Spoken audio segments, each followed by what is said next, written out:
Alright guys, welcome back to the channel. My name is Randall. This is the McClures. We react, we review, we look at, we make fun of stuff.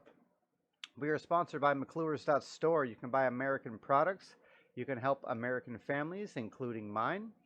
But today we have Arizona? We have Arizona Gubernatorial Event 2022 with Kari Lake on AZTV7. Kari Lake is going to be the next Arizona governor. Hopefully. That's what we're shooting for. If you're in Arizona, make sure you vote for her. Coming up here in a couple weeks. But let's take a look at what's going on with this latest event.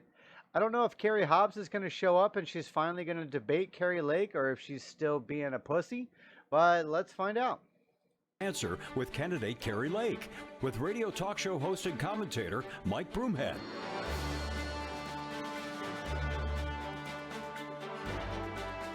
And we're going to bump this up to at least, we're going to go 1.5. Good evening, I'm Mike Broomhead. They're going to go slow. This evening's event was originally scheduled to be a debate between the candidates. Maybe not. He talks pretty fast. Let's go 125 though. This is 30 minutes, people. For governor, Republican nominee Kari Lake and Democratic nominee Katie Hobbs, sponsored by Clean Elections, Arizona's voter education agency. Arizona's voter education. Secretary Hobbs declined to come, and so the event became a 30-minute dialogue between Kari Lake and myself. With that, welcome Republican gubernatorial candidate Kari Lake. All right, so right off the bat, let's start with that. Katie Hobbs declined to come, so now it's just a 30-minute let's talk with Kari, because Katie Hobbs is a pathetic excuse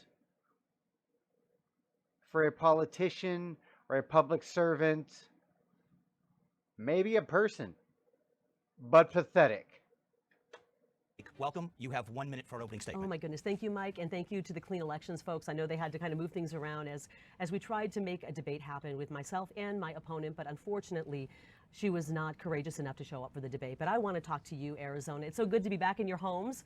Over the last 509 days, I've been in many of your homes on the campaign trail, working hard to listen to what your concerns are. And I understand this state. I'm so blessed. God gave me a great career to cover this state as an honest journalist for 30 years. When you recruited me to run, I decided to make sure that we have solutions to the problems we've had for a long time. And that's why we have a bold, aggressive plan to tackle some of the problems so that we can make. That is a key to Kari's campaign. Is she was recruited to run. She was a TV broadcaster for a long time in Phoenix, and she left the network in kind of a big uproar because of all the censorship and bullshit in media. She just couldn't take it. And, you know, people kept pressuring her, hey, you should probably run, you should probably run, you should probably run. So she did. And I think she's going to be a great governor, so let's find out. Arizona, the greatest state in the country. We're going to secure the border. We're going to make sure that our kids are properly educated, including making sure our kids have access to trade skill training and vocational training in high school so they're ready for the opportunities that are out there. We want to see Arizona growing, and we want to see Arizona. Why aren't we teaching juniors how to weld so they can make 6 figures coming out of high school? And by the time their friends are graduating college with $200,000 in debt, they'll have $200,000 in savings. Becoming a state that is so attractive that everybody wants to come to Arizona, whether they're visiting or they want to move their business or families here. All right, let's get into the questions. We built these questions based on a number of questions sent in to Clean Elections from voters across Arizona. Overwhelmingly, the number one question was asked was about voter integrity and election denial. So I just want to start to clear that up. Recently, you made a statement and said, when I'm governor, we're going to make sure that we have honest elections. Yep. What is it going to take to satisfy you that Arizona has honest and fair elections? That's a great question, and I have not shied away from that question. When I was on the campaign trail, I said 509 days on the campaign trail. That's a top issue for Arizonans. They don't like how the elections have been run. They don't feel that their vote truly counted. They know that when they see the mailbox with 5 ballots and there's only 1 voter at their home, that gives them pause and makes them realize that there's a lot of ballots floating around out there that shouldn't be out there. So we're going to work to improve the voting system, clean up the voter rolls, make sure that we don't have mail-in ballots floating around in homes where there's only 1 voter and they're receiving 5 mail-in ballots, and make sure that when our votes are counted, they're counted properly in a very transparent way where we trust the system of voting. What that's going to take, it's probably going to take a lot. And I'll work with the legislature to make that happen. We want every voter, whether they're Democrat, Independent, or Republican, to go to bed on election night and know that their one legal vote counted. And know that whatever the result is, whether their guy won or their guy lost, that they can live with the results because they know that our election system is fair, honest, and transparent. Would you want to end mail-in voting, or would you want to get rid of the tabulation machines and go to a total hand count only? I want to make sure that the machines are counting fairly, and we've had major problems with the electronic voting machines. It's documented. And it's not just me saying this. Back in 2017, if you look on the internet, you can find probably 20 minutes of Democrats, from Hillary Clinton to Amy Klobuchar to Vice President Kamala Harris, saying that these voting machines, the electronic voting machines that tabulate our sacred vote, they got problems, are bro. Easily compromised, not fair, easily hacked. I believe it was Kamala Harris, Mike, who said that she witnessed with her own eyes as one of these machines was hacked right in front of her. We can't have machines like that counting our sacred vote. There's too much on the line. And if you look back at the primary in Georgia, and one county, two counties actually, they took the result of the electronic voting machine, and they had a hand count in those two counties. And guess what they found out? The electronic voting machine, the person who the voting machine said was number one and won, was actually in the hand count the third place. And the third place winner in the hand count, or in the voting machine count, was actually the first place winner in the hand count. We can't have that kind of discrepancy. Our vote is too sacred. And so we want to make sure we have a secure and honest election system, and I'll work with lawmakers to make sure that happens. I know you've been asked about this election and whether you would abide by the results no matter what happens. Are you confident that this election cycle in Arizona will be a fair and election? I wish I could sit here and say yes, but I'm not. We have an incompetent Secretary of State who happens to be my opponent. And I'm not the only one saying she's incompetent. The Arizona Supreme Court, in a recent ruling, called her incompetent. She's not even showing up at the office. She's only been at the office 19 days in the last 6 months, and we the people are paying her salary. She's not showing up for work, and we have some very critical elections. I'm afraid. Who wants to work 19 days in 6 months? I'm on board. That it probably is not going to be completely fair. We look back at the August 2nd election. That was a primary election. Katie Hobbs, the incompetent Secretary of State, is the one who gave guidance to the various counties of how many ballots they would need for the primary election. And Pinal County, one of our largest counties, 1 hour into voting on election day, ran out of only the Republican ballots. And they continued to run out of ballots. By the end of the day, a quarter of the polling places had run out of ballots. That's a lot of people who were disenfranchised during the primary election. And we're already finding out in this election, Mike, that there have been problems. Just this week, we found out that Hobbs, in her incompetency and maladministration, had already messed up with 6,000 ballots, the wrong ballots sent to the wrong people. And so we're seeing problem after problem. I wish I could sit here and say I have complete faith in the system. I don't have faith in the system, and that's why I'm going to work with lawmakers to come up with a way that we have secure elections, that our voting rolls are cleaned up so that we're getting rid of the people who don't live here anymore. They're not on it anymore. Finally, somebody that's real, though, who can say, no, I'm not confident in what it is now. It's a hot fucking mess, bro. But when I win, even in this pathetic, incompetent election, we're going to fix it for next time. Or the people who don't exist, or and the I'll people win by who more have passed then. away. So then, just to wrap this topic, why should you be confident if you win this race that you actually did win, and other Republicans? And why would anybody vote if they're not confident that these elections are going to be fair? Well, I think we all know we have to vote. Absolutely. We got to vote, and we got And we all know Democrats are the one that's cheating elections. to vote in droves, and we have to send a very loud and clear message that we do want honest elections. We do want a secure border. So you have to get out and vote. And I believe that we can outvote some of the problems. We just show up in mass. We the people standing up and voting. And then we're going to make sure we fix any problems. Any loopholes for cheating we want to get rid of. We want to make sure it's very easy to vote and impossible to cheat. And we're going to accomplish that. You know, I'd be happy if they wanted to do a hand count of the election. If I win and they say, wait a minute, we want to do a hand count, I'm all for it. I want more transparency, folks. I'm all for it. I believe we're going to win, and we should win in a landslide because we've been on the campaign trail. I've been on the campaign trail with you, many of the people of Arizona, for 509 days. And wherever we go, we're drawing massive crowds. And I'm not saying that to be boastful. This isn't about me. It's about us. It's about Arizona. And we've got some serious problems. We're tired of career politicians and bureaucrats messing things up, not solving the problems, and prolonging some of the issues that we shouldn't even have to be dealing with today. Let's move on to the topic of the economy. Can you lay out for us what your budgetary priorities would be as governor? Well, absolutely, and thank you for asking. For asking more than just questions about the election. I appreciate that, Mike. We're going to have priorities in making sure that we have a secure border, for starters. We want to make sure we have infrastructure. We're growing as a state. As these blue states continue to push dead-end destructive policies like California and Oregon and Washington and Illinois, and I could list them all, we're watching as people are moving in. And we're watching as companies want to relocate here. And we need to have the infrastructure in place when those companies want to relocate here. So we're going to work on infrastructure, securing the border, stopping the cartels from bringing drugs across and poisoning our young people. And Border, we're going to work border, on border, bro. drug treatment I'm for 5 the miles homeless, away. because we want to make sure we're getting the homeless off our streets. We also want to. We literally have herds. You heard me correctly. Herds of migrants walking out of the fields, roaming through town. Herds of people from who the fuck knows where. Invest money, and we don't think this has to be a state investment, but we want private partnership as well in properly educating our kids and preparing our high schoolers while they're in high school to get out and take some of the high-paying jobs that are out there in the trades, in the vocations, and also in career certification. You know, I just was at a program the other day where they're teaching nurses to be certified nurse assistants. You know, that's a stepping stone for another big job. Right out of high school, if you're a CNA, then you can move into becoming a registered nurse at some point in your life. But we need to start getting our kids ready for the jobs that are out there. We have a lot of priorities. We want to make sure that we're dealing with areas where there are problems in our state government. Maybe there's waste we can pull from there and relocate to other areas in our government where we need the attention. You had talked about a possibility of ending the food or rental tax here in Arizona. That's right. But there have been some small municipalities, small towns that are saying that's how they pay for critical services like fire and for police. Would the state be a part of replacing that revenue to the cities and towns, or are the cities and towns just going to have to restructure their tax format? No, and my opponent's trying to turn that. You know, her tax plan is absolutely ridiculous. Cutting taxes on a few items. You know, we're talking about really helping people, returning $500 million back into the pockets of hardworking Arizonans. Money they've earned, by the way. And so we don't believe there should be a tax on food. Not every city has it, but this is an essential. We got to eat. We've got to feed our families. And so we're going to return that, and we're going to return rental tax. People can't afford their rent right now. They're paying additional money on tax on rent. These are ways that cities. Any type of tax you're cutting, I'm good with.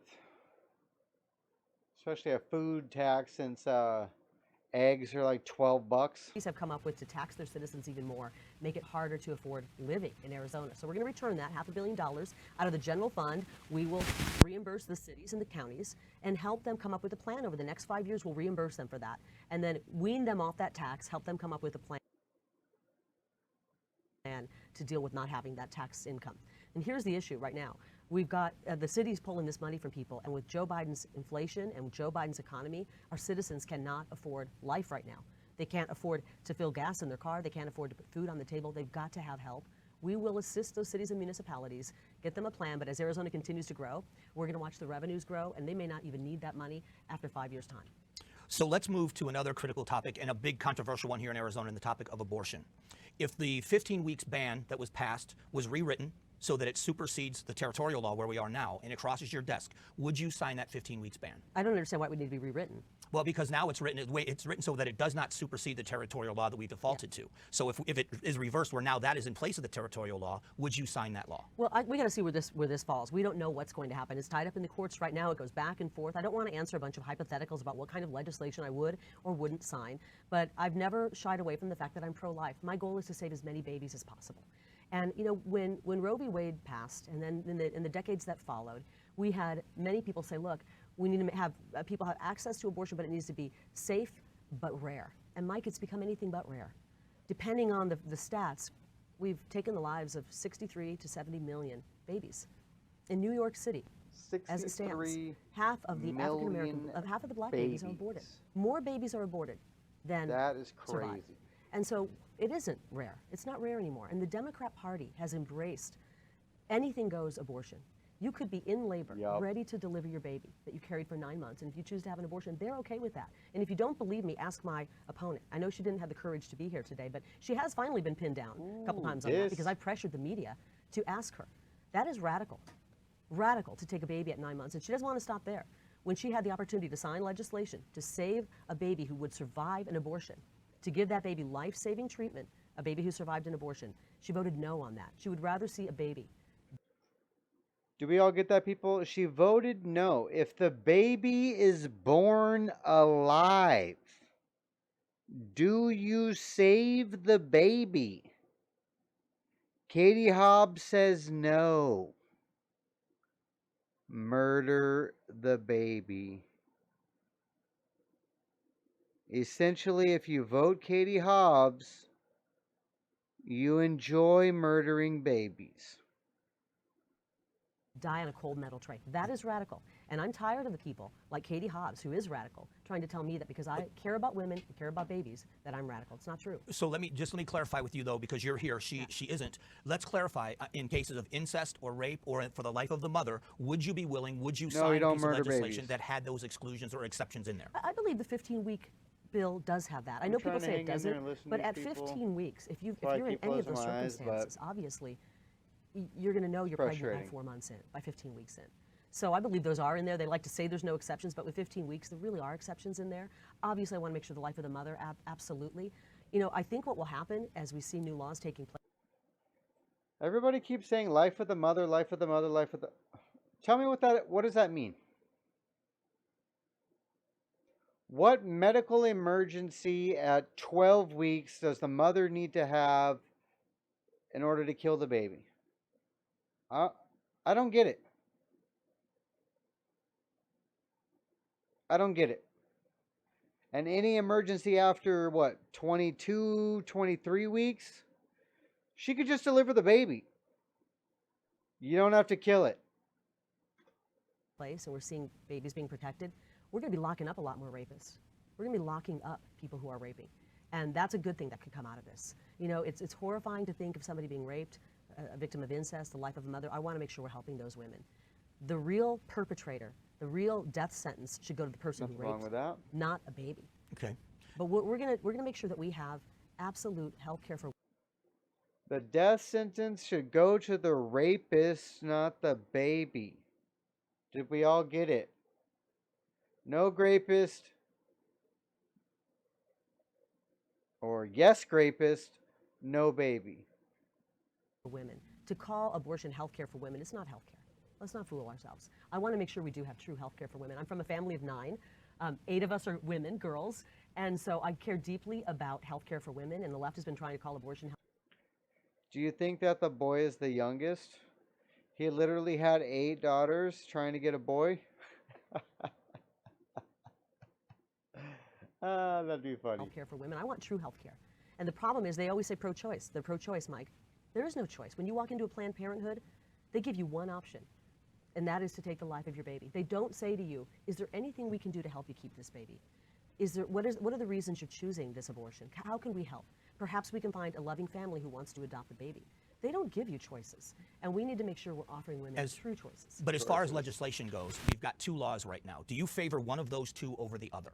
The territorial law or the 15 weeks ban? I favor a law that will save as many babies as possible and help as many women as possible. We'll see what the legislature finds out. You know, I like to say this, and I've said it on the campaign trail. I'm running for governor, not emperor. My job is to follow the laws that are on the book. I'm going to be in the executive branch. We'll follow the laws that are on the book. We could do hypotheticals all day. Well, what if this happens? And what about that? And what about this?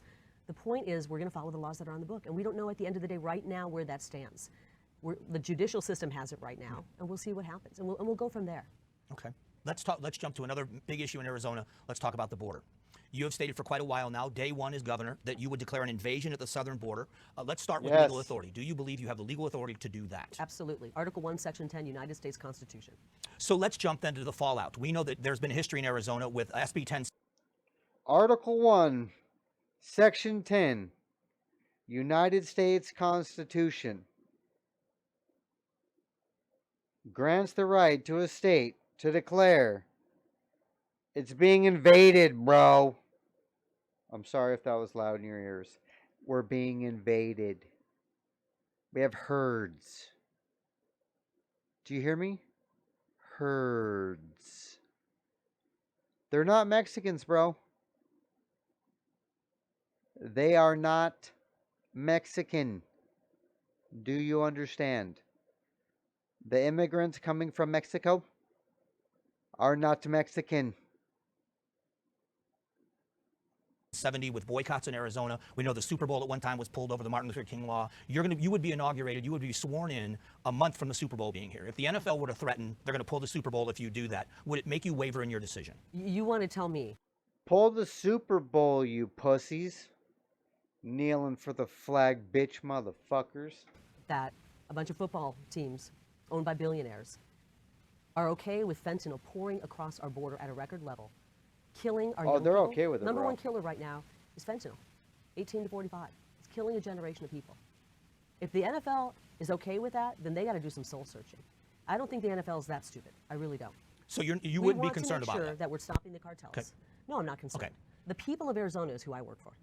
And that's why I'm here with you today, Mike. This is a job interview. This should have been a debate, and we are doing a job interview. And you, the people of Arizona, are the hiring agent. I will be working for you. And unfortunately, my opponent doesn't have the courage and doesn't have the respect for the people of Arizona to show up here, sit on this stage, and take these same questions. The one thing I do like about her is she does say that. She says that she's applying for a job. She's going to do the job, what the job entails. It's not a position or something granted to her. She's trying to earn the job. She thinks this campaign is her interview. And she's doing her best to get across what she would like to accomplish with the state. Where's Katie? Is she with Hunter? Where's Katie? Where's Hunter? Are they both hanging out somewhere? But I'm not going to be taking cheese? marching orders from the NFL. I'm taking marching orders from the people of Arizona who are tired of their children getting their hands on the most deadly drug this country's ever seen. Mike, I talk to parents all the time. Deadliest, The hardest bro. thing in the world is having a mother come up to you and tell you that she lost her 19-year-old because he took a pill. He took one pill. He didn't know it was Oh, that hit home right there. I have a 19-year-old. Oh, I would murder that child if he did that. We talk about it often on a regular basis. It's a huge concern for me as a father of a 19-year-old male who may just want to go party, and you can't do that because nowadays you could take something minuscule to try to have a good time or relax, and you die from one pill.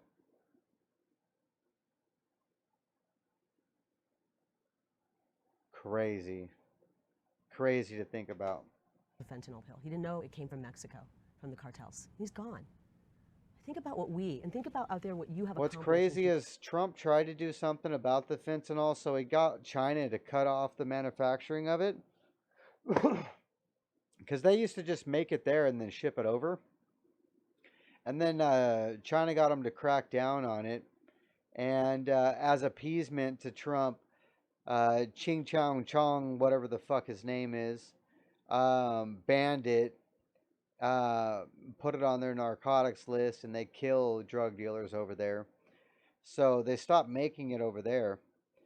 But Coinky Dinky, they're still able to make the chemicals, not the finished product. So they make all the supplies that you need. They ship it over to Mexico to the cartel, who have now created huge factories. They get the supplies fresh from China. They whip up fresh batch of killing American pills. They ship them over, and then they kill Americans. And it's not like planned or... It's just because. We don't know why. It's just happening. No. The CCP is evil, bro. You were 19. There's no amount of money that can ever bring a child back who's lost his life to fentanyl. And the thing is, we don't have to have these senseless deaths. We're being poisoned by the cartels and the CCP. The communist regime out of China is behind this. And if you don't think that they can take down a civilization and a country over drugs, with drugs, then you need to do a history lesson. And you got to look at the opium wars. They brought down dynasties with drugs, and they're trying to bring this country down. I am a mama bear at heart, and I will fight tooth and nail to protect our children. I don't want to have to face another parent who's lost a 17-year-old son, a 19-year-old daughter, a 20-year-old daughter. We're losing our future, Mike. And so if the NFL has a problem with that, they're going to have to lick their wounds, because we are going to secure our border in Arizona. Would you continue the program that's happened through Texas, Arizona, and Governor DeSantis in Florida of sending migrants to places like in sanctuary cities in the Northeast, Chicago, New York City? Yeah, Would they you want support them. and Why continue not? that program? Listen, I've said this before. I'm not making news here. I'm not in support of continuing to traffic people. You know, it was a great photo op. I got a kick out of watching Martha's Vineyard lose their mind over 50 people illegally here showing up. I'm enjoying watching the you know, terrible mayor of New York City melt down because busloads of people here illegally have shown up. So this is interesting. So she's not on board with shipping him out of the state. Is she going to somehow authorize us to ship him back? Because that would be ideal. They walk over, we pick them up, we give them a banana, we put them on a bus, and we send them the fuck back across the border.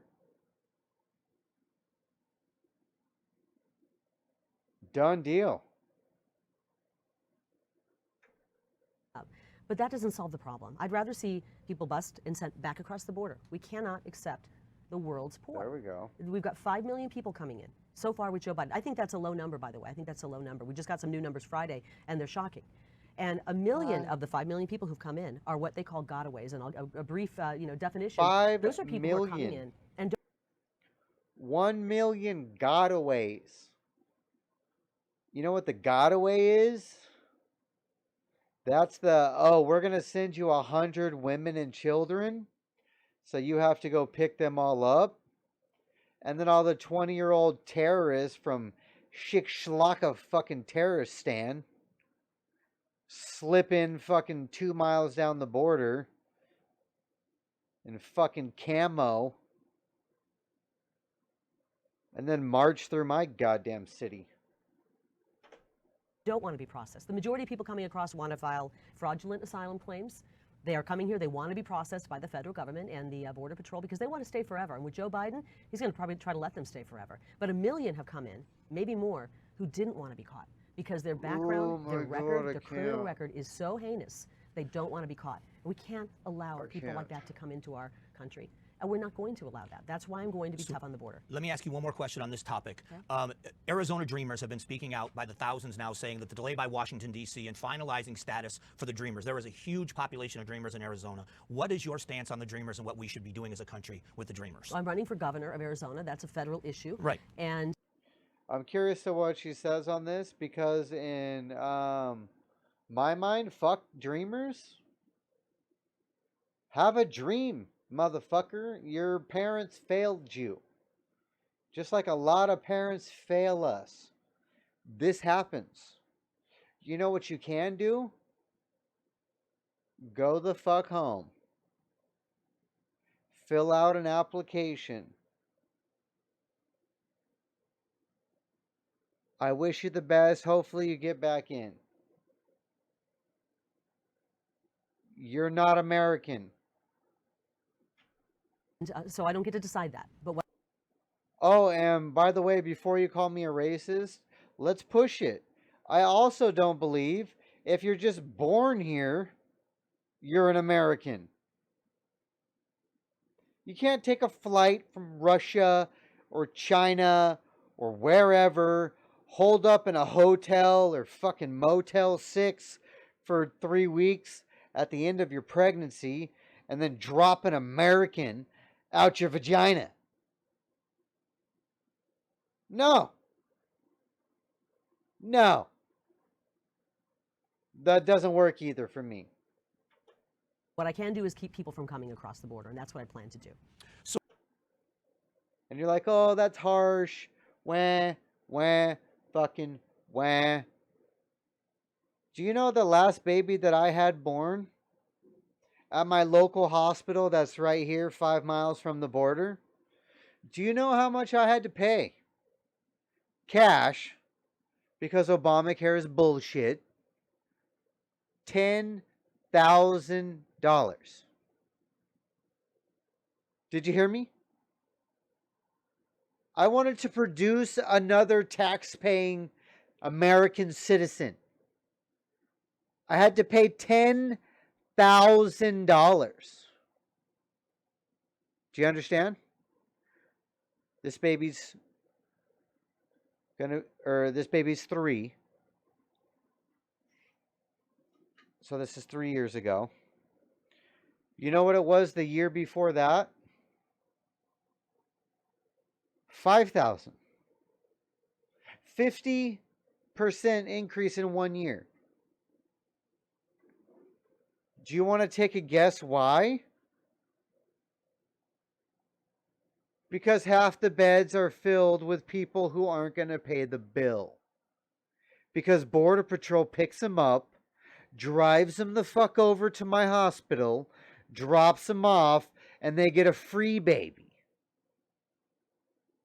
So I got to pay double for a baby so I can pay for one American and one migrant.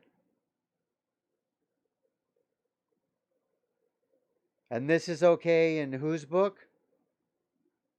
Oh, I'm going to get canceled for this. I drank too many beers. I don't give a fuck. This is all true.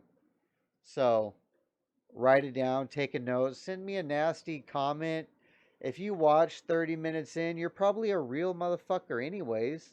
And if you're YouTube, fuck you. So lastly then, let me expand then. The shipping container issue that's been done, where the state has stepped in and said, we have the legal right, they're now fighting in court. Would you continue that fight as governor? Oh, yeah. We are going to have a legal fight on our hands. I mean, you don't think for one second the left and the cartels are going to pour money into attorneys to try to fight the people of Arizona? Oh, for sure. Who want to protect their citizens, who want a secure border? Let's go. The left, fight that's kind of what they're good at, is called lawfare, and they will try to tie us up in court. And guess It's sad that a woman has to step up and fucking take the reins. We got to take what we can get, folks. And Kari seems like she's coming. She's coming to handle some business, get some shit done. And she ain't scared. Wish some more men would stand up and not be so fucking scared. Pussy ass. Guess what? We're ready for it. This will go to the Supreme Court, and we will win this battle. We have the right as a state, we are sovereign, to protect our border. Fucking and we intend to do it, and we're ready for the legal fight. And we're going to figure out who's who, Mike. We're going to figure out the people who want to sue us for wanting safe streets. It's going to get sorted out real quick. Who are these people? Who's funding them? Who wants to... There's the strategy right there. And I'm glad that she laid out the strategy ahead of time. Normally you don't want to do so. But in this instant, you do. So here, we're going to win. We're going to put this law forward. If you fight this law, we are going to put your face on a billboard saying you're pro-fentanyl or you're pro-killing babies or whatever it is, bro. Your face on a billboard. I like to kill babies. I like drug smuggling. I'm a pro-human trafficker. Whatever it is. Prevent us from having safe streets. Who wants to prevent the people of Arizona from getting deadly fentanyl out of our state? I don't like being known as the state where fentanyl pours in. I want to be known as the Grand Canyon state. I want to be known as the state with the greatest people, the hardest working people in the country. I don't want to be known as the fentanyl pipeline. So we'll figure out in short order who's who and what side they're on. Are they on the side of the cartels and the narco-terrorists? Or are they on the side of the good people of this country? Where are you at? Let's shift to education. Arizona, I'm just going to read the statistics. Only 41% of children in Arizona are passing in English language arts, only 30% in math. What can you do specifically as governor to help those numbers get to where they need to be? 40%, bro? Wow. My kid's been homeschooled for 3 years. Reads like a champ. We're reading Lassie this year. Lassie, folks. Lassie. Classic. Well, it's not pouring more money at the problem. I think we're spending $8.4 billion. More than half of our state budget goes to education. So next time you hear someone saying we need more money in education, that's not the answer. I think we're going to see a lot of these problems sort themselves out, actually, with ESA for All. And I want to give the hardworking moms and dads who fought for that a credit, because our legislature passed it and our governor signed it, and that is a true legacy for Governor Ducey. I'm really proud that he signed that. And that's going to be the way that we lift our curriculum. I need to check more into this new school law that passed, school choice law that passed here in Arizona. Apparently, I can stop paying for the school I've been paying for 3 years and get them to pay for it somehow. So I definitely need to check into this ASAP. The curriculum has not been good. We're not engaging our children's minds. I think we're teaching to the test. We want to... Not that I'm slacking. I did check into it before. It hasn't gone into effect yet. I don't remember offhand when it goes into effect and if certain schools have to apply to be eligible for it, I think is what I found out. So I need to contact my kid's school and have them submit whatever kind of application they need to submit in order for them to get the state money. Because the school my kid goes to is fantastic. It's like a few $100 a month, but the school pays like 20K. I'm paying like 3. You know what I mean? And I would love my kid's school to get 20K instead of 3. Make sure we're not How do doing we that do any that? longer. These are things we can do.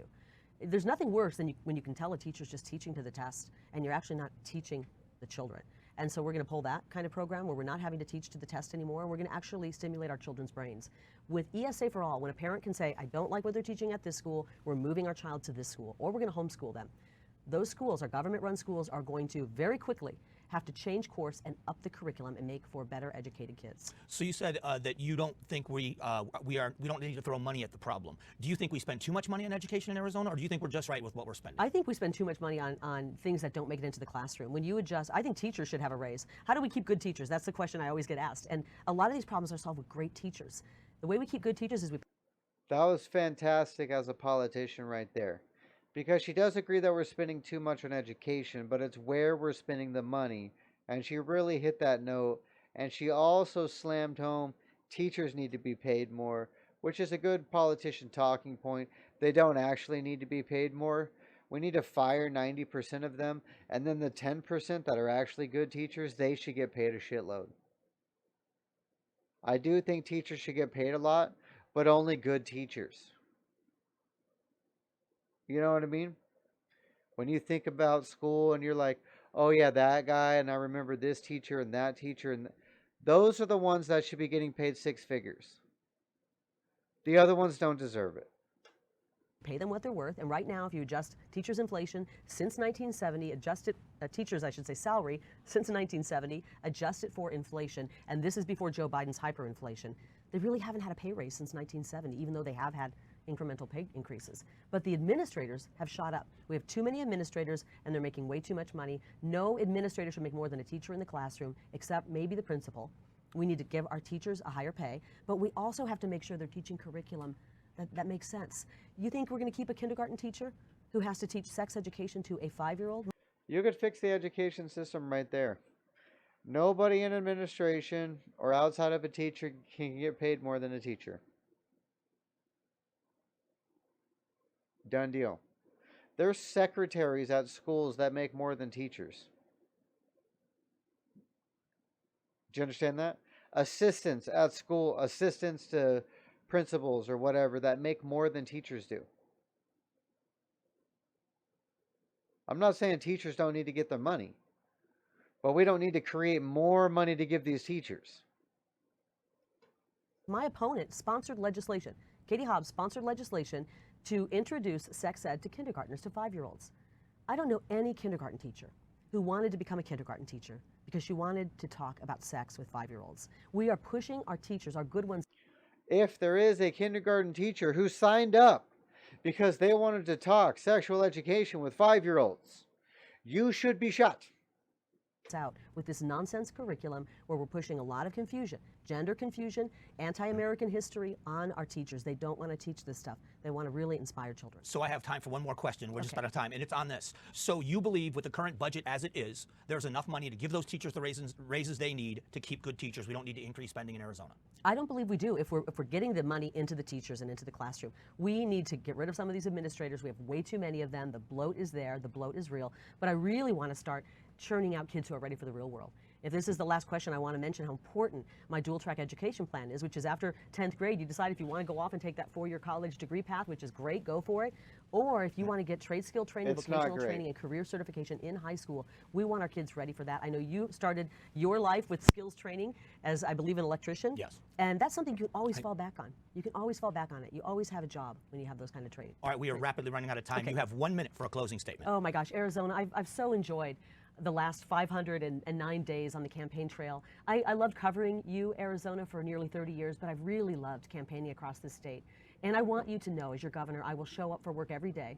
I'll show up early, I'll leave late. I'll roll up my sleeves, and we're going to get to work solving the big problems we have. We will bring back safe streets. We will bring back a secure border. We will stop the flow of the deadliest drug rolling through Arizona. And we're going to make sure that we get the homeless off the streets so that we can take our kiddos for a bike ride, enjoy the beautiful weather we have here in Arizona. We're going to get those people help. Oh, as I well. do that, bro. We want to make sure that as we go into this so election, we're getting our neighbors out to vote, and you're getting out to vote. I ask for your vote on November 8th, and I thank you for your time today. Kari, thank you for joining us. We appreciate it. All right, guys. So that's Kari Lake basically debating by herself because Katie Hobbs is a little bitch. Weak, pathetic, evil, disgusting human being who calls herself a progressive. Thanks for stopping by. I appreciate you. We are sponsored by McClure's.store. If you don't like my opinions, you'll still like my products because they're made in America. Go buy them. McClure's.store.